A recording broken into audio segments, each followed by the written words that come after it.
Hello and welcome to Partyline Chat. My name is Michael Finney. We've got two folks joining us to talk about audio production and the industry in general. Do you guys want to introduce yourself? Anybody can go first. It doesn't matter who goes. Josh, go ahead. I'll let you take the reins. Awesome. Well, hello. My name is Josh. I live in Denton, Texas. I have a little home studio here where I record bands and a lot of my personal projects. It goes by the name of Dovetails Audio. That's the quick overview. I like it. I'm Adam at Adam Sussman on Twitter. Audio guy, 20 plus years. I like talking mics and I like talking rooms and I like talking about music. I'm always interested to hear new music. That's it. All right. So how did you guys get into audio production in general? I feel like it's probably similar to myself and a lot of other folks that find themselves on the knobs and the faders. Yeah, I mean, for me, it was very organic. I just started recording music as like an 18-year-old, coming out of high school. I got a tiny little handheld 8-track recorder to record my garage band. And there was no computers involved then. It was just a little standalone machine. And then I've just kept upgrading over the years until here we are. Yeah, I kind of started the same way. I was more in kind of parents' basement, got a 8-track Tascam, and I was always playing drums. Yeah. So I was just on the drum set. But I had the drums for a long time before I got into thought about even the recording stuff, and I almost stumbled into it through, funny enough, I don't think I've ever even told the story or thought about it until now, but it was the first time I got a credit card. I think I was 16 or 7. I guess, whenever you can, the youngest get an actual card, whatever, 18. And first thing I bought was that Tascam, and I didn't even know why. I bought a D112 AKG kick. I bought a 57 microphone. I bought AKG C1000 overheads. And I just I don't know why. That was all at 18? Yeah. It's going hard. That's awesome. Yeah.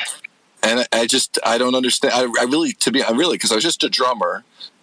And then I stumbled into Electric Lady Studios for a year, not even. And then I went to Berklee College of Music for 3 years, 2.5 years.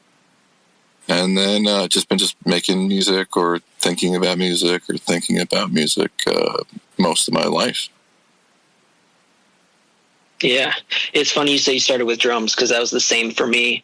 And it almost makes me feel like the drummer doing the heavy lifting, even at shows, Mm-hmm. Yeah. The joke is that the drummer's the one's always carrying all the most gear and everything. And yeah. I feel like drummers tend to be on the more technical side of things anyways. And I wonder what the percentage of drummers that get into recording because of that. Because I know that was my situation, at least. I was always upset because I was always limited. I felt like being in the recording studio and I know it was awesome to set the drums up and mic them up and go play something. And then I had no chops for the keys or the guitar, the bass for a long time. And so I had all this stuff because I was interning at Electric Lady. I had all this stuff and I had no idea what I was doing. And it was and that was kind of where my jumping off point to go to Berklee, because I remember interning. I have a lot of great stories about Electric Lady and all this kind of stuff. But the idea was that I still didn't really understand what I was doing, even though I was watching these guys. I think I matured late in life. I couldn't wrap my head around it. And so for me, it was I remember being in Studio C in Electric Lady, which is the top floor studio. And it was originally Jimmy's kind of bedroom area. It wasn't really a bedroom, but it was it wasn't a recording studio. It was something else. It's the living space or the hangout spot, maybe. Yeah, there's a couple famous pictures of this him sitting with a couple other artists in this room, and it was all C. Anyway, is where Nora Jones did Come Away With Me and the second record, I think, or at least the second record with Arif Mardin, who I met. I met Arif Mardin I'm still going to tell that story. I'm going to think about that for the rest of my life. He produced like John Prine, and he's just like the everybody, but he produced John Prine, who like is like the greatest country music artist of all time. And so I met. Did we lose you? I remember shaking. I apologize for the buzzing. Oh no, we didn't get a buzz. You just dropped out for a second. Oh, sorry. So I remember shaking his hand, just like, oh my God, like, thank you for producing John Prine's first record. And he like lit up because I said that. And so I was like, I felt really good about it. I always felt really good about that. He like, his eyes lit up when I said John Prine to him. But I didn't, okay. So the story is really quick. Sorry. Is that I was in Studio C and I was trying to play, because in Studio A and Studio B, it was an SSL, and they put a new digital SSL in the upstairs room. It wasn't working right. I didn't know that at the time. And I was trying to get Mahler's Second Symphony on because I was trying to play it for another intern. I was trying to play them like this part in the strings, and I was like, this is the greatest sounding music ever, right? And it was, and I couldn't get it to play, dude. Right, I was like in this multi-million-dollar studio, and I couldn't get to see. And later on, I found out the install was bad. So like, wasn't me. But in the moment, it defeated me. Like that, yeah. Yeah, it defeated me, and I was like, I got to go to school for this. I don't know what I'm doing. Well, maybe it's a good thing you sat down at a busted station. Yeah, maybe, you know. Yeah, right. Something. So real quick here, Bryan has joined us. Do you want to say hello? Sorry, I'm late. No, it's okay. No one is late. You're here now, and this is the only time that we have. Do you want to talk? That's very zen. It's very zen of you. Well, you're welcome. I'm in a very zen mode. Michael's very zen. He's very cool. He is. So let's introduce you, Bryan. It's been a long time since we talked, and I'm happy to have you back. Welcome back to Partyline Chat. If I could hit an applause button and hit that sound effect, I would for you, buddy. Have you been having party lines without me or something? No, I haven't. I wouldn't do that. I would 100% invite you. You know that. Motherfucker. No, I wouldn't do that, man. What are you guys talking about? We are talking about audio production. They kind of introduced themselves and how they got into it and what they've been doing a little bit. You are welcome to do the same. I know that you used to play in a band, which is kind of some of the stuff that we talked about. We talked about having a background in Tascam cassette recorders. Oh, sure. And which I assume you probably have a background in as well. Yeah, totally. So I had a band in high school. We were actually pretty good, believe it or not. There's no video. There's no recordings. We were great. I'll send you the recording. Teasing. I've seen it. Punk rock band. We did a bunch of like home recordings. Where we had a parent who let us use their basement for ungodly lengths of time. Right. Our first recording setup was like mics into a PA mixing board into a boombox. Nice. Love that. And what's funny is that the guy who like rigged that up for us, we were like, this is like 16, 17 years old. Mm-hmm. That guy ended up he rigged us up a recording thing. And then next thing we know, he's playing bass. Like he grabbed the bass and started learning how to play bass and stuff. We got like okay at home recording, Tascam, obviously, figured out how to soundproof drums and things like that in a concrete basement, Yeah. Then we went to like a real recording studio, to do an album when we were like seniors in high school. And, I remember despising the process, like having to do multiple takes for guitars. I legitimately was like, I don't want to do this. Like, I want to play it live with everybody, and that's the take you take. They're like, no. We don't do it like that anymore. Yeah, and these guys, this was like a punk rock record label. Like, it's still in existence. It's called Creep Records. They're somewhat popular in the Northeast and in the punk rock scene, which I have no idea what's going on in anymore. But, these guys were like, no, you're gonna redo your guitar tracks like twice. Well, you had to pan them out. You had to pan them. I mean, just... it was really weird to me that like we couldn't just play the song live, mic everything, and then just call it a day. Like, which ended up, like my mindset then went into where I actually just like don't really like the process of recording. My next musical even project, to this day, kind of, sort of. My next project was just me and two guys doing. What we would do then is we would just mic the room and play, just like turn on, hit record, and just start playing, and it was like full improv. And then like the drummer would take these 3-hour long, improv recordings, 2 tapes or whatever, and he would like cut the parts up and just give it to us to listen to. So there's like tons of like, there's tons of like little like CDs I have of just like us doing improv and stuff. Yeah, like, and today, like, I'm in the process now of like I have what is it called? You kind of have a decent setup right now.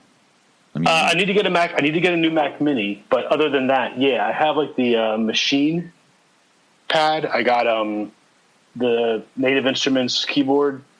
It's great. I don't have good monitor speakers. I need a Mac Mini. And I need a new guitar. But other than that, like, I'm going to record again. But like, I'm a weirdo. Like, I play for me. I record for me. I don't care about releasing things. It's like my communion with like the whatever the higher power is. That's like how I look at it. Playing is like me reaching my hand into like, for lack of a better way to explain it, like God's river. I just pull out a little bit, and that mentality comes from. There's a pianist named Keith Jarrett who's very famous. Sure. He's famous for walking out on stage and doing a 45-minute improv set, and then he leaves and he comes back. He yells at you if you have a cell phone out, and he whines. He whines like an animal when he plays. If you've ever heard it, it's next level weird. But when he explains it later in life. This is the guy that made Miles Davis do improv. Like, so when he explains it later in life, he's like talking about his like arthritis and stuff. Cause when he plays, you look at his hands, like his hands look like he's crippled. Right. And he talks about how like when he's doing improv, he feels like he's connecting with, he says God, cause he's a Christian, that upper level, that like upper area. And he says it like hurts his, like the trade-off he gets is this arthritis, and he can't control his like whines and stuff because like he's like lost in the moment. So like when I record something now, it's like I have a 4 or 5 note pattern on guitar that I like, and then I kind of like improv some drums and bass on a computer. And then I play along with it.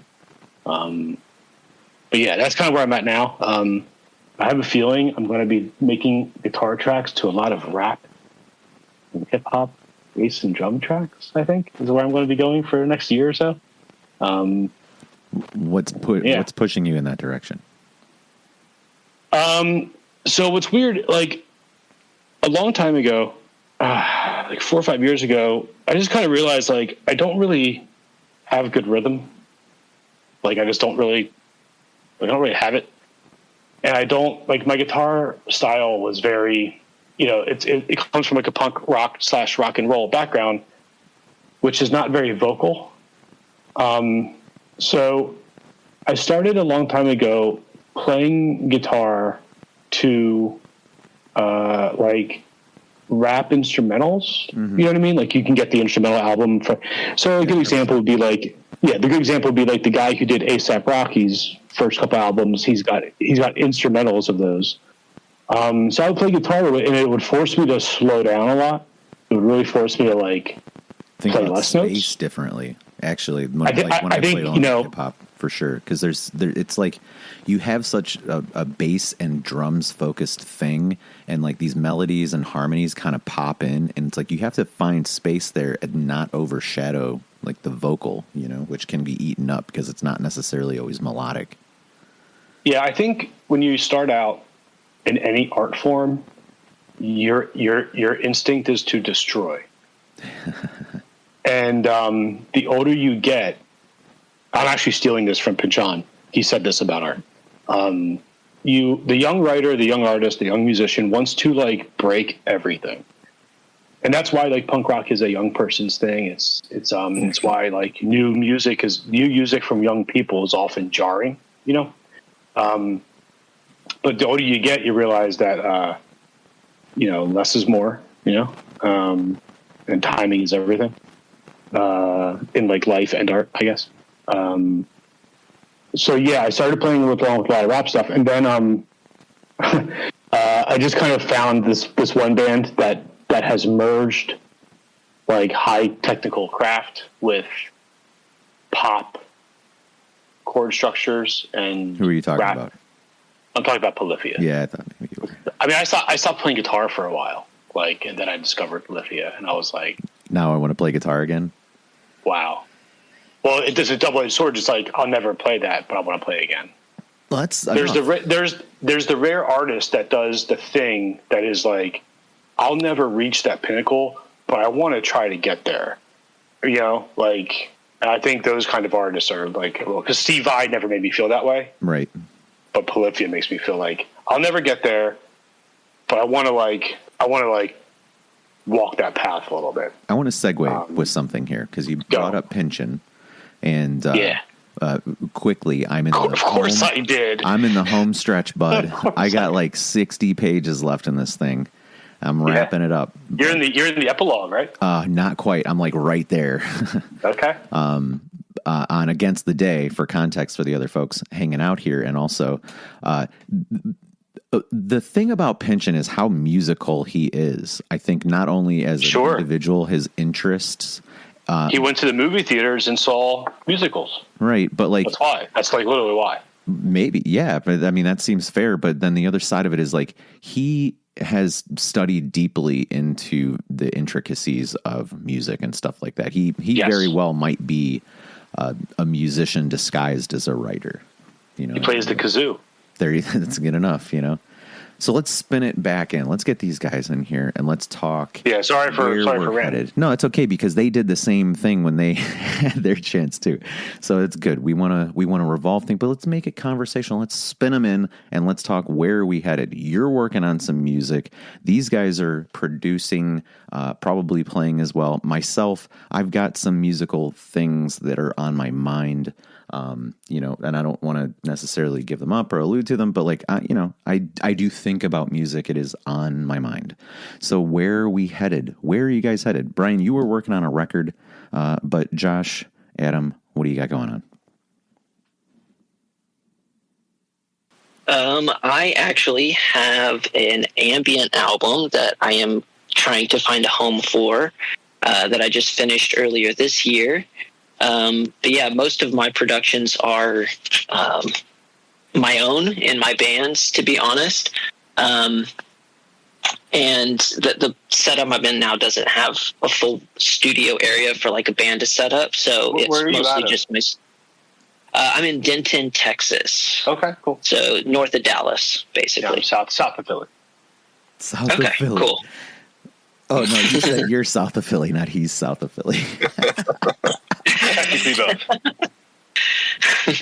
Oh, you're west of Philly, huh? Who, me? West Philadelphia, born and raised. Adam. Oh, okay. Yeah. New York, Edgewater currently, New Jersey, which is like, I see the George Washington Bridge from my window. What am I doing? A lot of work with a close buddy of mine since college.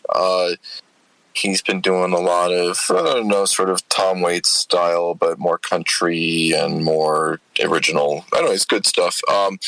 But he's interesting. It's sort of a transition because he really started getting into engineering. And I mean, really, and I really kind of have been helping him for the last 20 years now. It's getting old on this stuff. And he has really blossomed into this phenomenal engineer. So I think it helps that he's such an absolutely excellent musician. But he's doing a lot. He started doing the mid-side stuff. He started doing all the traditional, hey, let's learn engineering 101, like microphone techniques. And he kept sending me all these tracks back, for the last year and a half or so. And he's sending me tracks now where he's like, all right, so I'm going to send this to you, to kind of balance and mix. And I'm like, yeah, no, dude, like maybe we think about mastering, but just it's print, it's done. Like you don't need to do anything. It's because it's the thinking about being a balance engineer, like not a mix engineer, but just like you're just balancing, and you're not even doing that from the faders. You're doing that from the microphone, and it's like, what does that mean to you? Can you elaborate on what the difference between a balancing engineer and a mixing engineer is? Yeah, from your perspective? Yeah, sure, and specifically with this artist as well, because he's blossomed in this fantastic way. It's almost like I'm not that I'm relearning it, but in a way, that's all I'm doing now. So when he's sending me tracks as a balance engineer, all I'm doing is just kind of thinking about what needs to come to the front and the back during the song, but in very subtle ways, right? And as a mix engineer, I'd say he's sending me a track from 3 years ago or 4 or 5 years ago. And it's like, no, I'm going to throw a EQ, and I'm going to cut the lows, and then I'm going to send that. I'm going to have an aux send to that, to a little reverb, to a little plate. It's like, no. That's not. So that's a mix engineer, right? So what I'm doing with him is just like, I'm just pushing things up and pushing things back in a really kind of way where what frustrates me in like bad engineering or current stuff that I hear on the radio, it's like, it just sounds so flat. There's just nothing. So, and it's not even. Of course, it's compression, but it's almost like all these engineers have now like mastered this multi-band compression technique, and so like everything sounds like this templated compression, but in between the bands, right? Because imagine you take all these engineers and you put all these plugins out there, all these multi-band. They all sound like they're being produced by the same people. Right, because it's all in this like, okay, so where's the crossovers on that multi-band compressor? And they're all the same spot in every single of those in every single one of those plugins, and that's all people use to make it sound kind of like pro-ish. And so you get this weird crossover in every song where it's like, why does it sound like the same thing in this kind of like distinct frequency? Like, what the fuck is going on? And it's just like, oh, because all the crossovers are like in this certain frequency. And it's mind-blowing, and it's horrible. And I can't listen to most modern music now. And that's, I would say, a trend that's been going on since the 90s when Pro Tools started to kind of emerge. Loudness wars. Yeah, loudness wars, right? Yeah, for sure. And that's been sound different, right? Like when you would listen to bands or studios or producers, like they had, their sound. You went to Phil Spector for his sound, or you went to... or you go further. You go further back before the ideas that pre-automation. You got the band members on the faders cutting the tape. Right. Like Steve Albini had a sound. Phil Spector had a sound. Yes. Here's a question: does Rick Rubin have a sound? No. Interesting. No. Rick Rubin doesn't have a sound, but he has no sound. He has an aesthetic. In terms of, he has an aesthetic in terms of song structure, in my opinion. Can you expand on that? Unpack that for me. Yeah, so like, think of a popular pop song, and like Rick Rubin's skill, in my opinion, as somebody who has listened to a great amount of music produced by Rick Rubin by arguably great bands and artists as well. But his touch is a little different on stuff. I believe that he is instrumental in arranging and kind of determining, like, this is a chorus, that's a bridge, and they should kind of flow this way to nail the energy builds for things. And that's what I perceive as the Rick Rubin aesthetic in production, personally. Maybe I'm wrong. I mean, it's an opinion. I don't... I would have to hear, I think, like, for that to work for me, you'd have to play me, because the thing about Rick Rubin is, like, I think he might have produced. He produced the 90s, man. He would produce a Taylor Swift song. You know what I mean? Like, there's no limit to what he'll do. So you'd have to kind of like show me that across to like like give me a Trent Reznor and give me like a a lady song. Mm-hmm. And because that's what I call A B C B B format. Like everybody knows that, but I think he's probably in there making sure that these great artists aren't indulging themselves. You don't think nowadays he kind of has like 4 people that kind of just like do what Adam says is being done, and he just kind of goes in. He's 100%. Like, "Hey, I'm Rick Rubin. Hey, I'm Rick Rubin. Nice to meet you," and then like goes out. Like, yeah, for sure. But then when he listens to that, and then he's sitting there listening to it, and he's like, "This isn't it." Then you have to be like, well, Rick Rubin has golden ears, no? It'd be interesting to see him really speak to the artists in real time, like 100%. There was a hidden camera. Because I bet you he was doing that 25, 30 years ago, but like now. Has anybody seen Dave? Has anybody seen the Metallica? Yes. Year and a half in the life of Metallica? Yeah. Where you literally get to watch Bob Rock talk to, and it's some of the most fascinating shit I've ever seen. Like Bob Rock was a particular scenario though too, because he was like kind of jamming with them as well. Mm-hmm. Late on, when Jason Newsted was leaving. Oh, that's way after this though. Jason Newsted left. Wait, sorry. What year does this documentary take? This is the Blackout. This is the making of the Blackout. Yeah, I saw that too. Yeah, for sure. That's interesting. But so what I would add to that is go and watch Some Kind of Monster as the coda to what you're talking about now, and how their relationship developed over like 10, 15 years. Okay. I didn't know he even did that. I only know. I thought he played bass on Saint Anger. Okay. I mean, there are producers that can do that though. Well, he did. No, I just mean like for example, like Trent Reznor or Kanye West will definitely like shove you out of the way and like do something and be like that's what you want, and like go back, And I think there's like footage of that in some instances too. That's interesting. So that story I was telling before about Studio C with Norah Jones, so that there's kind of a story there because Arif Mardin and her kind of struggled working together. And I wasn't in the sessions a lot, but I was like the second assistant on the session. So I had a lot of like, just like, coffee runs and all the normal stuff. But like, it was very much like, it felt strenuous the whole time. And I don't know, I can't get a sense of like, I'm wondering what the sentence or paragraph, during that week or month where everything kind of got tense, like what was that? What did he say to her that triggered this, vibe where, and the album wasn't that, I mean, the album sounds great, the second album, but it wasn't like the first album. So I don't know, like, what do you think was said to make an artist clam up that much and make it so difficult? Is it just the sensitivity of an artist? Is it just super sensitive people? I mean, female singers, I got to be honest, female singers have been really it's really got to be very, very, very delicate. Right. Very delicate.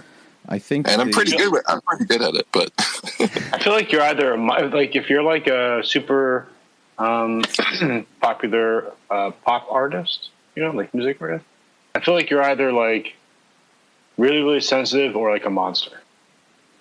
So here's my thinking on it too, is that in that scenario, when you have an artist, really hit it with their first record and they are perhaps very tied to the producer, then it creates this scenario where it's like, well, who really made this success? Could you do this without me?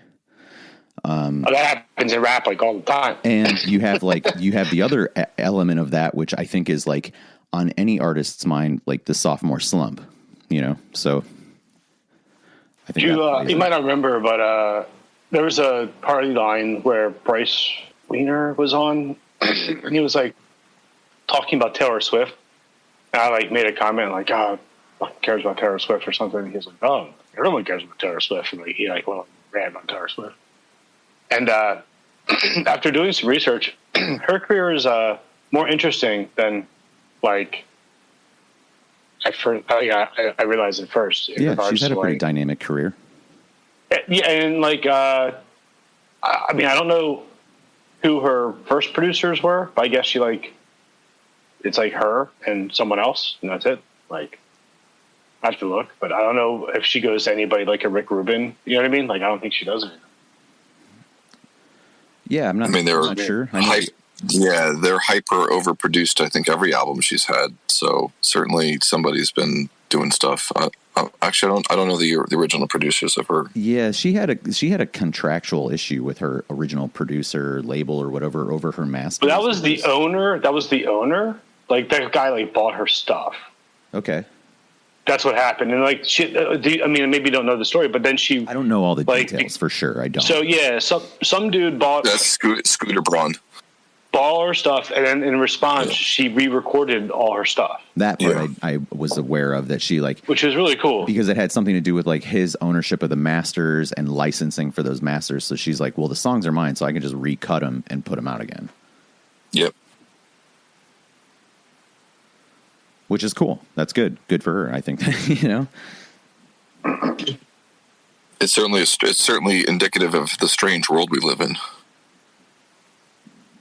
She has to even do that. Like, how does she not own the rights to her own stuff? At least from I don't know. Isn't there some? It should be pretty easy. Like, here's each percentage that everybody gets, and just like there it is in a token, and like, so everybody stop fighting. I think that she just like didn't want that person to be able to dictate to her. So she was like, I'm going to just go recut this stuff. And then you're done, you know, like, yeah, you can license that other stuff, but like nobody that is going to want to work with Taylor Swift legitimately is going to go license the other stuff from this other guy, you know, when you could go and work with the actual artist. I think that's, you know, an integrity. Well, integrity, I guess, but it's a money thing. If an advertising agency wants to buy a song or buy a Taylor Swift song, sure, you know. So bottom line, very interesting. I don't know much about that publishing side of things, right? So one of her producers is Jack Antonoff. I don't know who that is. Yeah, he's the new hip guy because he's doing all the new modern, like Lana Del Rey and all that stuff. Okay. What's the name of Lana Del Rey? Well, oh God, a bunch of these artists, and I don't really know their names, but he's camped out Electric Lady. That's why I know him or know of him. I've never heard a lot of Lana, but I mean, the artists that are new like Lana, no, because Lana's been out for a long time. She's not new, you know. No, for certainly not. But he's that genre where like you're doing this weird throwback, like 50s, nostalgia. 60s vibe pop. The nostalgia. Like, everybody's got a new flavor of the nostalgia, and he's doing it in a way that's, I don't know. He's got that quirky, short, white guy, glasses. I don't know. Just like there's something about it. It feels like who were the early producers for the, not the Kinks, but.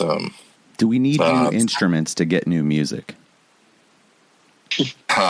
That's pretty interesting. Well, this sort of instrument.ai, create your own instrument thing. Yeah, that's interesting. I didn't think about that. You know, and because like AI, hold on, I'm going to move this mic briefly because I'm sitting back down. But AI is now going to be able to emulate all the old styles. We don't need new artists to emulate old styles.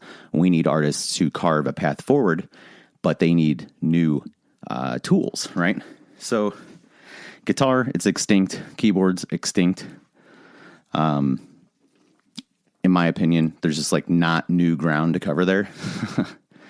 But I think that if there are new instruments that people can interface with, then we will begin to hear, you know, what comes next musically. That's my opinion. You know, I'd like to look at some of the schools where they develop new instruments. And of course, like some of that stuff is a little bit out there, but some of it's very cool. And, you know, look at Blue Man Group. That's like, they make weird music and it doesn't sound like other stuff. It sounds like them. And sure, like, you know, do I want to listen to 10 hours of Blue Man Group, not at one sitting, but at the same time, no, it is something that they carved out of, the ether. I love the Blue Man Group. Hell yeah. Yeah, I mean, all new instruments. What's the 1900s composer, Charles Ives? Yeah, he made his own instruments, right? So, hell yeah.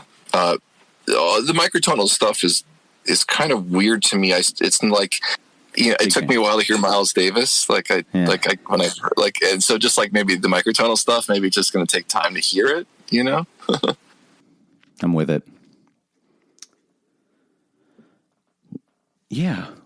Well, what else would you like to talk about or cover? I don't want to make you guys do anything. You don't have to talk if you don't want to. I'm pretty anti-lyric in the past 2 years now too. Mm-hmm. I'm really like not into hearing, like, unless like the lyrics are telling. This is what I've discovered about myself in the past like couple years, because there obviously are bands that I listen to that have lyrics. So, and those bands I tend to like just really like the music, and so I suffer the lyrics, right? I wish Tool had instrumental albums. Yes. I wish Tool released an instrumental version of all their albums, and because like I honestly just don't care what Maynard thinks about the world. Like I kind of just don't. And a lot of these, what's up, Cal? Did he come in? No, he didn't come in. He's just Cal's in, yeah. So like obviously, and there's like some rap I will still listen to, and that's kind of like limited to like one artist I really like because I think he's very talented at rapping, or two of them, and then it's just like it's also like an unintentional shift. It's not like I'm intending to, because like I was on that trip way before I discovered like Polyphia, because there's lots of like ambient bands out there that I enjoy, and then like producer, like there's like producers that make albums like Clams Casino, and can't think of anyone right now because he's on my mind for some reason. But that's been my trend for the last while. I also don't really listen to female artists. I never really have. I don't know why. To female artists? I think that's like an identification. I went to Charlotte to see my friend's band play their last show, and there were a bunch of female bands. And on the ride down, I was like with the guy who I taught to play bass, because when I was very young, I needed a bass player, so I taught him how to play bass. So many do. Wow. Yeah, like this is what you do. And then now he plays an upright in like 3 bands. It's fantastic. Nice. Yeah, he's like way better than me.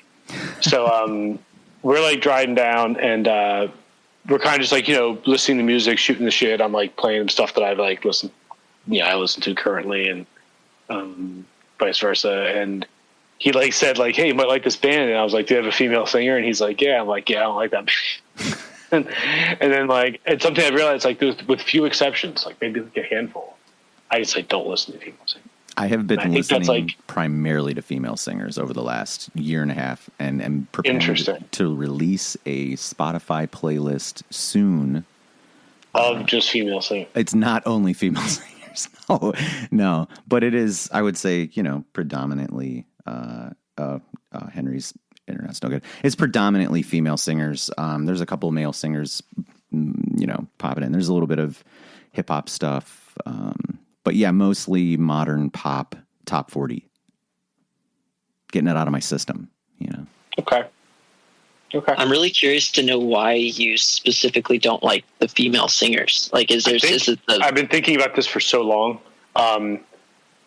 I have like little quirks about me that I think about a lot. I don't understand like why. There's another one that's, I don't want to say it on the air, but it's just like it's not like degenerate or anything. It's just like a preference that I have, and it's like very strange, and but it's very very it's very true.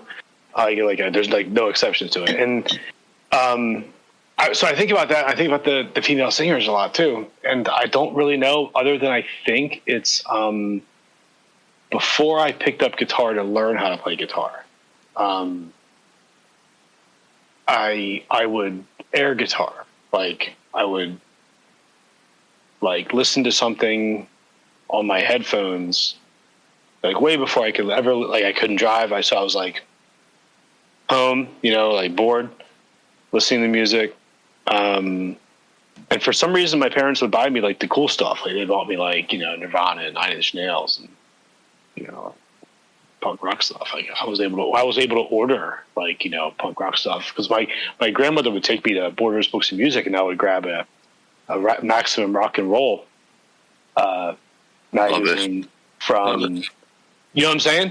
And I would, for some reason, I was very spoiled by my grandmother, and she would let me like order like tapes and stuff. So I had like I had Screeching Weasel when I was like 15, and like nobody like two people that I went to school with knew who they were, and it's because like either they told me who they were, or I told them who they were. Right. Yeah. And so I would like do a lot of air guitar and like use the TV remote control as a microphone.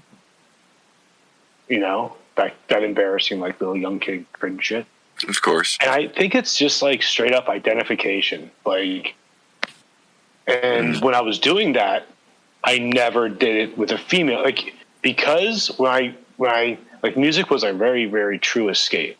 I literally grabbed a remote control and pretended it was a microphone, and like the world evaporated, and I was like whoever I was listening to.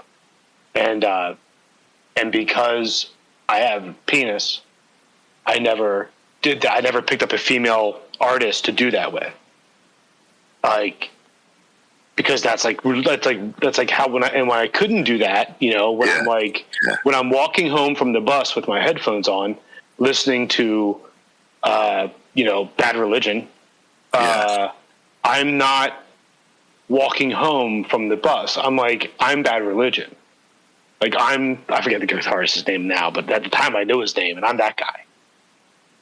And it's like, I just never. That makes sense. Yeah, that's like why I did it. Like and eventually, like I think it was Screeching Weasel that made me want to like actually like learn how to play guitar because it was easy. Like those songs were easy.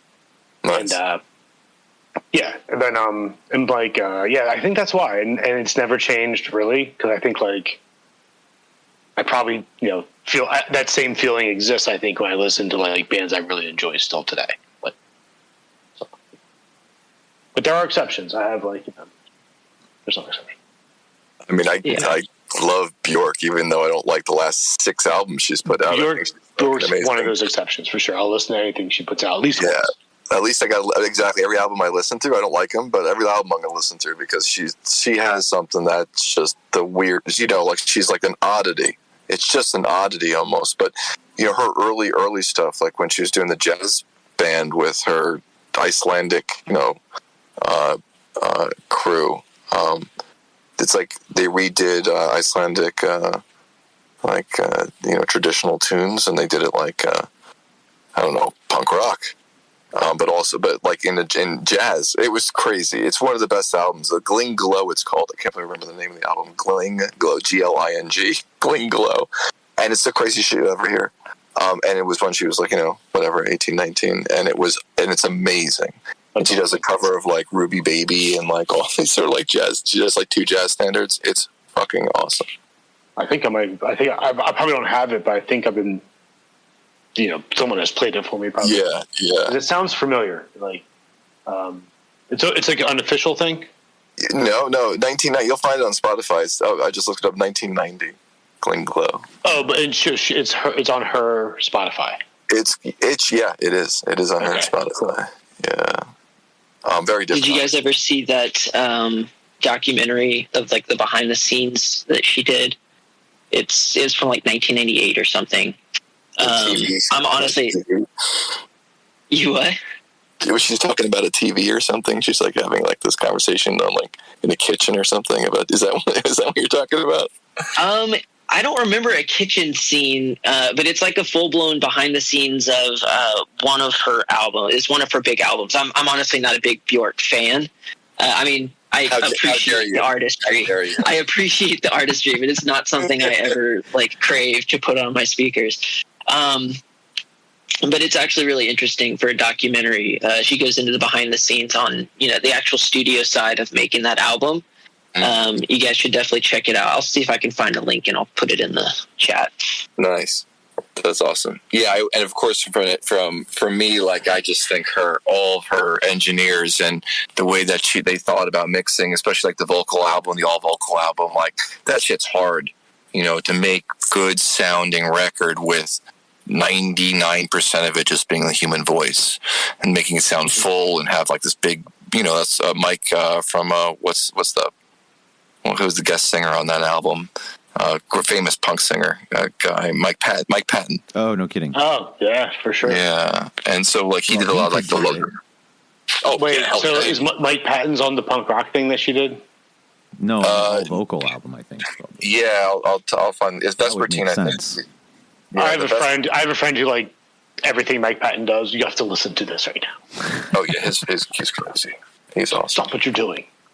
Yeah, stop what you're doing. Go listen to him. I did get into Faith No More. I had a little Faith No More period 2 or 3 years ago where I was playing the hits. And it was cool. It was nice to revisit. Not bad. You got a handful of jams. Amazing for the time. Yeah, for sure. Yeah, for sure. Yeah. I think I wrote down a list of the female exceptions, and I can't. Oh, excellent! Let's hear this. But no, I'm going to have to quickly scroll through my iTunes and make note. Well, because all right, so Lucinda Williams for country. Lucinda Williams is awesome. Her first 2 albums are incredible. Kelsey Chambers. I don't really know Kelsey Chambers. She wrote "You'll be the captain." She's Australian. Actually, you gotta love some of the classics, like like Jefferson Airplane, like maybe is a good one. No. Fleetwood Mac, none of them. All right, hang on, wait, Lita Ford. Like when I was a deadhead, when I was a major hippie, when I had a hemp anklet. I've never heard this anecdote before. This is the first time. When I had a braided hemp anklet. That's fantastic. And fucking stinky balls. I would listen to the Grateful Dead, and when I would mistakenly put on a show from the Donna era, and I would hear her voice, I would go, "Shut up, Donna." And I would take the tape out because it was a tape, and I would choose any other fucking show that didn't have Donna on it. Like, it's real. There's some things like Stevie Nicks. No, a lot of stuff my mom made me listen to when I was young. No. Annie Lennox, no. Rumors is a great record. I'm sure it is. I'm sure it is. Wow. Indisputably a great record. I can't stand. No, I'm just. No, to each their own. But for me, music's always been a mood more than, the fantasy of like being that thing, I guess. It sounds like that's kind of how you use it. Yeah. A little bit of both. So, my earliest experiences with music are definitely like rocking out in the garage to like a tape and like, air guitaring along to it and like singing it and like you're that band or that artist or whatever, for sure. And then you get a guitar and you're playing along with those things and you're like, man, I wish I could do the things that they're doing, but here I am. I can get through like 75% of the song, hit the solo and it's like, oh, I'm playing rhythm. But that's how it goes. Someone's got to play rhythm. Somebody's got to play the rhythm. Yeah, somebody's got to. Actually, in Bolivia, nobody plays rhythm. Nobody plays rhythm. It's all lead. Even the drummer's playing lead drums. That's the problem with drums. That's why I was always so scared. I was like, wait a second, I got no back. There's no way to back myself up. So. That's why I like the drums, though, because I don't trust anyone else to keep it going. Two sides of the same coin. I'm like, no, I don't trust y'all. Drums are fine as long as drums are fine as long as you're quiet when other people are talking. Like, if you're tapping while other people are talking, like. Well, I don't know. That's a weird statement because for me, like there was this one time, I don't know, 10 years back, I was way too stoned at a gig and I was too quiet. I was playing so quiet that I could hear the audience members were clapping, and they were clapping louder than my snare drum. And it was That didn't happen. No, I mean like when you're in a band, yes, and the song's over, and you gotta talk, and the drummer's like hitting the snare, like doing like little mini beats, and you're like trying to talk to like the other guy. The drummer's just like 100% cymbals, you doing that shit on like shut the fuck up. That is any annoying musician, though, man. It's every drummer. So many bass player. I got stories about bass players. No way. It's any musician that just is annoying and gets the gigs late and just fucks around. Yeah. Oh, not late, but like ripping riffs in between songs while somebody's tuning just to like. You know. Oh yeah, it's the same. It's the same guy that was late to the set. Don't worry. That wasn't me. I was doing the riffs, but I wasn't late. I was there first. You earned those riffs by being there early. Yeah, there you go. Yeah. Introducing the next song. By spoiling it, let's think here. So, I was hoping maybe Billy would be able to pop in, but I don't know. Any other things? We've been going for like almost an hour, not quite an hour, but close to one. So, closing ideas, sentiments, things you didn't say but you felt you really needed to say. Anything like that? I'll go first. I shouldn't have said girl singers are annoying because that's just politically incorrect these days. So girl singers are awesome. And I'll tell a quick anecdote. I'll tell a quick story to make up for that blunder. So my aunt, technically not by blood, but I grew up with her my whole life, is Phoebe Snow, who was she had a one-hit wonder in the 70s. And before she passed, I was in the studio making music with her. And it was really amazing to work with someone who, Ramon, all the great engineers on earth, like kind of worked with her. She was famously bad to work with, very difficult to work with, by the way. But she was my aunt, so she was awesome. And I was just in the studio with her for a couple of months, and she passed when we were sort of like getting, I don't know, one or two tracks, getting close to maybe having some ideas, some stuff on it. So it was really amazing to have that moment in time. I feel kind of real lucky. Yeah, that is special, to be honest with you. Like, even if it wasn't, a blood relative, being able to work with family creatively and document those things is cool. Yeah. Oh, is it my turn? It's, anybody, feel free. Yeah, I got something to say. I got something. James Maynard is cringe as fuck now. You're paying attention to him? I hate his band, Pussyfur. Agree. You're not a cowboy. You're not a cowboy. He's out on the land.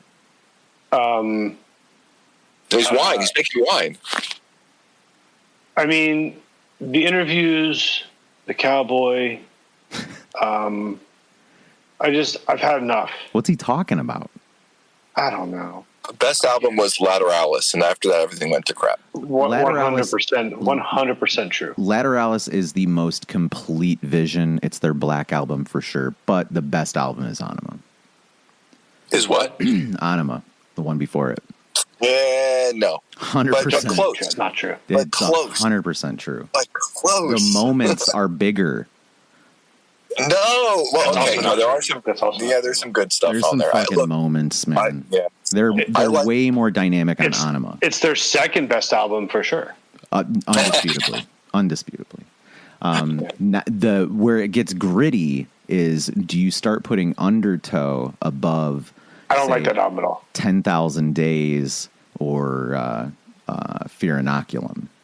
No, for me, it actually literally goes Lateralis, Enema, 10,000, Fear, and then Opiate. No, actually, hold on, let me go. Ooh. Opiate's probably like a third. Wow. Okay. Yeah, Lateralis, Enema, Opiate,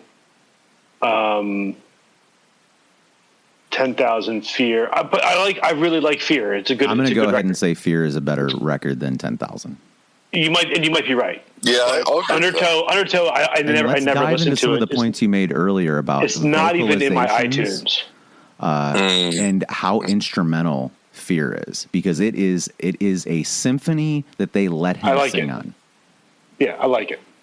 I wish he wasn't on it. And then the other, that's barely too much. My next thing I want to say real quick is October 28th. The album "Remember That You Will Die" drops. What? Who is that? Get ready. That's Polyphia's next album. Oh, tight. Yeah. Very cool. I'm gonna be mean. Yeah. I'm a big Tool fan. I like Polyphia. Am I excited about what is happening in music? Not really. I haven't even done the I'm excited about Mars instrumental. Volta I'm excited about instrumental music being successful. Well, And I think so. Here's the thing: do you remember Bill and Ted's Excellent Adventure? Of course. What happens in that movie? There's a Be excellent to each other. There's a band called Wild Stallions. Yeah, what was that? And they bring the world together. Yeah. In peace. Is that your goal? They're an instrumental guitar band. All right. October 28th. Remember that you will die. Wild Stallions. That's fantastic. As long as I want an instrumental guitar driven band to hit number one on whatever the fuck. All right, we're all going out and buying Polyphia on 10/28/22. I got all of you because I pre-ordered 4 signed copies. Oh, I pre-ordered 4. This is perfect. I pre-ordered 4 of every version of their CD. This is perfect. That's impressive. Because I would love to listen. I'd love to listen. If you have not listened to Polyphia, you absolutely must. Yeah. I have not. I feel foolish. Yeah, 100%. Yeah, they're a band like Tool where it's if you play or dig music production, you should at least give it a once. Okay. Speaking of which, here, Bottrill or Evil Baresi. Because Bottrill's had 2 Tool records and Baresi's had 2 Tool records. Oh, but then the producers of the Tool record? Massey, the engineer, and Bottrill, the producer. But Massey did the No, I'm not engineering. talking Massey. I'm talking about Baresi. He's done the last 2 records. Oh. Yeah. Oh. Yeah. Bottrill did Anima and Lateralis. Who did Lateralis? Right. Bottrill. Right. Yep. Yeah, he wins. What's that? Yeah. Of course, he wins. Yeah, I mean that's my pick too. But no, that album sounds just God. It's just like God comes down and blesses us with a drum sound. But let me tell you. I went to the Tool Music Clinic. Okay. Are you familiar with what that is? I am. No. Adam, you're not. Instrumentalists hung out and played the songs and talked and no Maynard. Oh, cool. So wow. Yeah, you go with less than 100 people. I want to say it's 50 to 70. I feel like when I did it, it was closer to 60, 50. It was very intimate. Yeah, there's no stage. They're on the floor with you. And Maynard's not there. Which is great. Yes. You don't have to deal with his weird bullshit. And so, which again, when I was a kid, Maynard was the attraction to Tool for me. So, go figure. But it's really cool because you get to talk to them basically they have a Q&A. They play you a bunch of songs. Then they played the in progress Opiate video they were redoing. Whoa. And then the best part is they actually went and sat in the seats with the crowd. So I'm sitting on a leather couch. Yeah, they watched their own video with the crowd, which again was 50 people. So you walk into a bar, then you go around the corner and there's 50 chairs and 5 leather couches spread out in symmetrical pattern or whatever, all facing a band on the floor. And luckily enough, I got a leather couch, so I got to eat a bacon, egg, and cheese sandwich while Tool was playing I don't know, Parabola with no Maynard with my buddy. And then you have to go up and walk around and see their sets and stuff. That's pretty cool. You have to look at their gear and stuff, but there was obviously no pictures because they made you put your phone in a case. Wow. Okay. Yeah, worth it though. It was also very expensive. I want to say it was $500. Yeah. Yeah, it was pretty expensive. I was like, Worth it, though. do I like, do I want? Oh, and that then you got to hang out with them at the bar for like an hour afterwards, but we didn't do that. Oh, well, I think that was what people were really paying the money for, is what it, probably. I'm guessing. I like going up to celebrities and going, "Who are you? Why do I know you from?" After you paid all that money to go to the event. I just do Stuttering John. Whenever I meet someone halfway famous, I'm kind of like, I'm not sure. Sorry. Well, Josh, any anecdotes, closing thoughts, sentiments? Not a whole lot as far as closing remarks go, but this has been fun. What do you mean when you said what did you mean when you said you're trying to find your album a home? I am trying to find a label to release it on. Okay. You hear that now? Yeah. We need a label for this record. What? And it's ambient stuff? Yeah, it's electronic ambient, and I have like a kind of like a sci-fi concept attached to it. It's supposed to be like the sound of your thoughts. Anyways, it's ambient. It's about 45 minutes long, and probably if I don't find a home for it, I'll probably just self-release it like I've done all the others. But that's what's new in my world. You're looking for like a label. Ideally. Yeah, more than anything, I want to release it on a cassette or a CD or something, and I don't have the money to do it. So I'm trying to find someone who would be interested in partnering and distributing. Again, not to overshield the band, but their album is coming out in a couple of days. I've been waiting for a while. Which band? Sorry, what band? Polyphia again. Oh, sorry. Okay. Same band. Oh, cool. There's only one band. They did a cassette release of their album, like a 1,000 limited edition cassette release. Did you buy 4 copies? I did not buy any copies of that. Signed and given to us. I don't have a cassette player. You don't need a cassette player to collect cassettes. No, but like the reason I bought 4 copies of like every CD version is because I'm going to give them to people. That's awesome. So I have a cassette player in my 1995 Geo Prism that's still in pristine condition with 45,000 miles on it. Wow. Yeah. How did that happen? Yeah, it was given to a client. So my day job's finance stuff, and a client 15 years ago was like, "I have a car in a garage. Just take it." I'm like, what? Just take it. She gave it to me, and it's like it had 30,000 miles on it, covered in a New York City garage. It's from 1995. It's about to go historic for insurance purposes, so it's going to cost me like $10 a year to keep it. It's just nice. Nice. Yeah, that's great. That's cool. Yeah, man. But it's got a tape deck in it. They'll send me some tapes. Send me some tapes. I'm going to send you a CD to tape converter. There you go. Well, hey, Adam, Josh, Bryan, thank you for joining me today on Partyline Chat. It has been a pleasure. We do appreciate your time here today, and make sure you pick up your seats and remove everything from the overhead compartments. Talk to you next time.